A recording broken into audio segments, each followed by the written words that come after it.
தற்போது நியூஸ் 18 தமிழ்நாடு தொலைக்காட்சியினுடைய செய்தி ஆசிரியர் திரு கார்த்திகை செல்வன் இணைப்பில் இருக்கிறார். அவரோடு பேசலாம். வணக்கம் திரு கார்த்திகை செல்வன். இப்போ திமுகவோட ஒருங்கிணைப்பு குழு முன்கூட்டியே அறிவிப்பு வெளியாக இருக்கிறது. இதனுடைய நோக்கம் அவசியம் என்ன அப்படின்னு புரிஞ்சுக்க வேண்டியிருக்கு. அபிநயா, நம்ம விருந்தினர்கள் 2 பேருமே இது பற்றிய அரசியல் பார்வைகளை பெர்செப்ஷன்ஸை கொடுக்க சிறந்த ஆளுமைகள். அதனால திரு கார்த்திகேயன் அறிவுல கலை 2 பேருடைய கருத்தை கேட்கலாம்.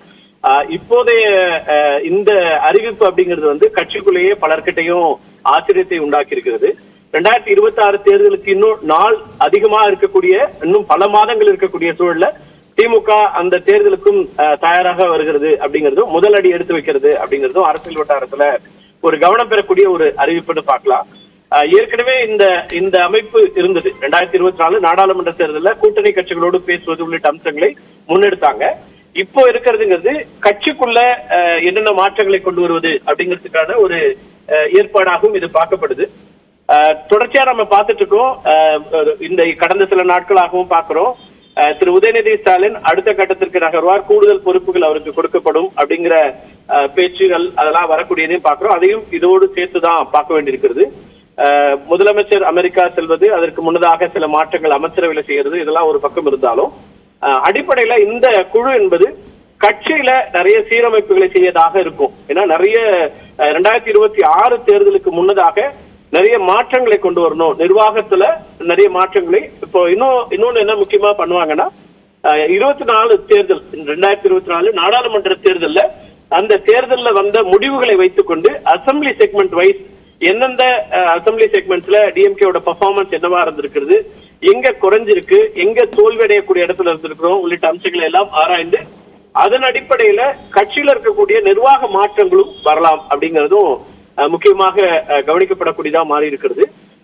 அப்போ மாவட்ட செயலாளர் மாற்றம், அதே போல மாவட்டங்களே கூட மறுசீரமைக்கப்படலாம் அப்படிங்கிற கருத்தும் இருக்குது. அதுக்கான வாய்ப்புகளும் இருக்கிறது. கட்சிக்குள்ளேயே திமுகவுடைய கட்சி மாவட்டங்களை எண்ணிக்கை இப்ப ரெவென்யூ டிஸ்ட்ரிக்ட்ல இருந்து நமக்கு ஒவ்வொரு கட்சிக்கும் ஒரு விதமான அமைப்பு வச்சிருப்பாங்க.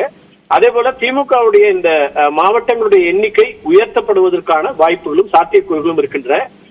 அதுல 4 சட்டமன்ற தொகுதிகள், அதற்கு மேலாக இருக்கக்கூடிய தொகுதிகளை பிரித்து 3ஆக கொடுப்பதற்கான வாய்ப்புகள் அதெல்லாம் கூடுதலாக அலசி ஆராயப்பட இருக்கிறது. அது எல்லாமே இந்த குழு முன்னெடுக்கும் அப்படிங்கறதா இப்ப இருக்கக்கூடிய செய்தியாக இருக்கு. இந்த குழு ஏற்கனவே நாடாளுமன்ற தேர்தலுக்கு கூட்டணி பேச்சுவார்த்தை என்பது இருந்தாலும் இப்போ தொடக்க நிலையில இது கட்சிக்குள்ள நடக்கக்கூடிய நிர்வாக மாற்றங்கள், கட்சியில எந்த இடத்துல சட்டமன்றத்துல பலவீனமாக திமுக இருக்கிறது, கூட்டணி யார் இருக்காங்க இல்லைங்கிறத தாண்டி கூட்டணியுடைய சப்போர்ட்ல ஜெயிக்கிறது அல்ல கூட்டணியுடைய வாக்குகள் அதெல்லாம் கடந்து திமுக தனித்து வெற்றி பெறக்கூடிய இடங்கள் எவ்வளவு இருக்கு, அதுல இன்னும் என்னெல்லாம் கூடுதலா பார்க்கணுங்கிற அந்த அடிப்படையிலும் கூட இந்த குழு என்பது ஆய்வுகளை மேற்கொள்ளுங்கிறதா கட்சியினுடைய உயர் மட்டத்தில் இருக்கக்கூடியவர்கள் கொடுக்கக்கூடிய செய்தியாக இருக்கு. அப்படின்னா நிச்சயமா ஒரு 26 தேர்தலுக்கான ஒரு பேச்சு இப்போதிலிருந்தே தொடங்கக்கூடிய ஒரு இடத்துக்கு வந்திருக்கு. ஒரு ஆளுங்கட்சியா இருக்கக்கூடிய கட்சி 2026 அதுக்கான ஒரு குழு அமைப்பது அப்படிங்கிறது நீண்ட நாட்கள் இல்ல. ஒரு நேஷனலா ஒரு விஷயம் சொல்லுவாங்க, பாரதிய ஜனதா கட்சியை பொறுத்த வரைக்கும் சொல்லிட்டு இருப்பாங்க, எல்லா நாட்களும் தேர்தல் நாளாக வேலை பார்ப்பாங்க அப்படின்னு. கிட்டத்தட்ட கடந்த திரு ஸ்டாலின் அவர்கள் பொறுப்புக்கு வந்த காலத்தில இருந்தே கூட கிட்டத்தட்ட திமுகவுடைய ஸ்டைலும் அந்த மாதிரிதான் இருக்குது. எல்லா நாளும் தேர்தல் நாள் என்பதாக அல்லது களத்துல பணியாற்றுவது, தேர்தலுக்கு தயாராவது அப்படிங்கிற அந்த ஸ்ட்ராட்டஜில தான் போயிட்டு இருக்கிறாங்க. அந்த அடிப்படையிலும் கூட இந்த குழு அமைத்திருக்கிறதுங்கிறது 2026க்கான கட்சியை அதுக்கு தயார்படுத்துவது. ஏன்னா அடுத்த கட்ட தலைவர்களை உருவாக்கணும் அப்படிங்கிற ஒரு கோரிக்கை ஒரு பக்கம் இருக்கக்கூடிய சூழல்ல ஏற்கனவே முதலமைச்சர் 2-3 இடங்களை குறிப்பிட்டிருக்கிறாரு. நடவடிக்கை பாயும், சரியா வேலை பண்ணாதவங்க மேல நடவடிக்கை எடுக்கப்படும் அப்படின்லாம் சொல்லியிருக்காரு. அது இந்த குழுவினுடைய ஆய்வுகளுக்கு பிறகு அந்த மாவட்ட நிர்வாகங்கள் மாற்றி அமைப்பதுல நிச்சயமா வெளிப்படும் சொல்லலாம். திரு உதயநிதி ஸ்டாலினுக்கான கட்சியில் அவருடைய பணி இன்னும் கூடுதலாக இருக்கும் என்பதை சொல்லக்கூடிய இன்னொரு அறிவிப்பாகவும் இதை நம்ம எடுத்துக்கலாம். அப்படியா நம்ம விருந்தினர்களுடைய கருத்தையும் நீங்க கேட்கலாம். அவங்க இன்னும் கூட கூடுதலா அரசியல் பார்வைகளோட பேச முடியும் 2 பேருமே.